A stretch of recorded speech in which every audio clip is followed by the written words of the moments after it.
Le péché m'a fait mourir. Je suis vendu au péché. Je sais ce qui est bon. N'habite pas en moi, dans ma chair. Romains 7, 13, 14, 18. Quel combat, quel aveu d'impuissance, quelle humiliation pour l'orgueil de l'homme. La loi est spirituelle, s'écrie l'homme dans son agonie. Et je suis charnel, vendu au péché. En réalité, je suis un esclave et je fais ce que je hais. Si je hais le péché, c'est que mes yeux sont ouverts à la beauté, à la bonté de la volonté de Dieu. Et la dualité de mon individu m'apparaît aussitôt. Dans ma volonté réside le désir d'accomplir le bien, mais je suis sans force pour le faire. Donc, en un certain sens, ce n'est plus moi qui fais le mal, c'est le péché qui habite en moi et me domine. Esclave, je suis esclave. Et que l'esclavage est le mien. Mais maintenant, je le sais. Je sais dorénavant que le bien n'habite pas en moi, dans ma chair, et qu'aucun être sur terre ne me semble plus misérable, plus indigne que moi. Comment donc pourrais-je encore penser intérieurement ce qu'exprimait le pharisien de la parabole? Je te bénis, ô Dieu, de ce que je ne suis pas comme le reste des hommes. D'autres âmes connurent, telle jamais la puissance de mes chaînes et l'abîme où je me sens mourir. Je ne fais pas le bien que je voudrais faire, je fais le mal que je hais. Le mal est comme lié à moi lorsque je veux faire le bien, car je prends plaisir à la loi de Dieu selon l'homme intérieur. Mais je vois dans mes membres une autre loi qui combat contre celle de mon entendement. Je suis tenu sous la domination du péché, je suis son esclave. Misérable que je suis, qui me délivrera de ce corps de mort. Je rends grâce à Dieu par notre Seigneur Jésus-Christ. Romains, versets 24-25. Ce cri de détresse donne le signal de la délivrance. L'âme est prête à saisir le salut, car il y a un salut. Le misérable a crié au secours et par là, il a confessé son impuissance à se sauver lui-même. L'orgueil de la vie est brisé. L'homme intérieur, malgré son désir d'obéissance, n'a pu remporter la victoire sur le péché. Il n'a pu faire sienne la victoire de la croix. Il n'a pas vu que dans la mort avec Christ, il avait l'affranchissement du péché et du salaire qu'exigeait la loi. Et c'est au sein de la lutte qu'il a constaté l'inanité de ses efforts et son besoin de délivrance. Il avait pensé peut-être que l'homme intérieur, secouru par la grâce de Dieu, réussirait à accomplir la loi.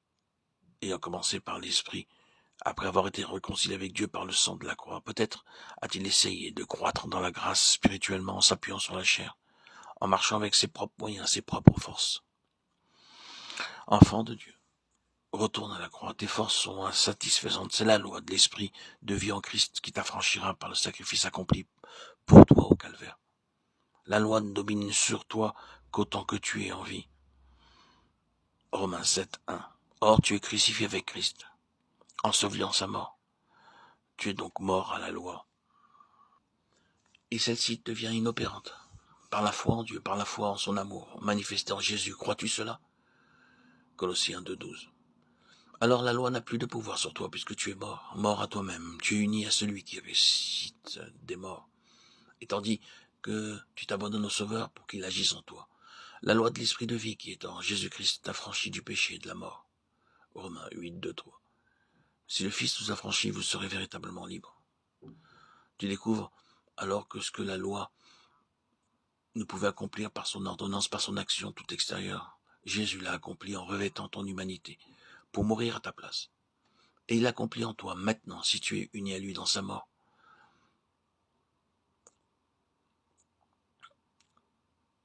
Ces exigences de la loi que tu ne pouvais remplir, elles sont accomplies en toi, dans la mesure où tu t'abandonnes à l'Esprit de Dieu pour marcher non selon la chair, mais selon l'Esprit. Auditeur, auditrice, tu as vécu, tu vis peut-être encore sous l'empire de la condamnation.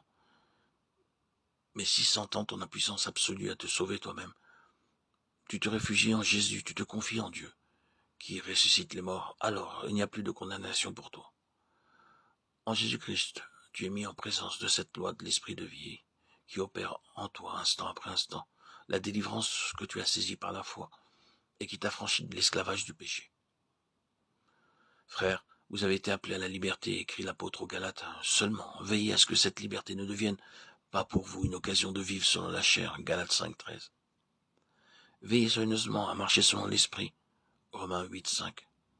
Recherchant les choses spirituelles, par la loi de l'esprit de vie qui habite en vous, veillez à ne pas accomplir les désirs de la chair, mais à les crucifier. Romains 8, 13. Ainsi, conduits de jour en jour par l'Esprit de Dieu, nous vivrons. La terreur de l'esclave a disparu. Nous savons que nous sommes enfants du Père Céleste, donc héritiers de Dieu, héritiers de Christ, si toutefois nous souffrons avec Jésus pour être aussi glorifiés avec lui. Romains 8, 16, 17.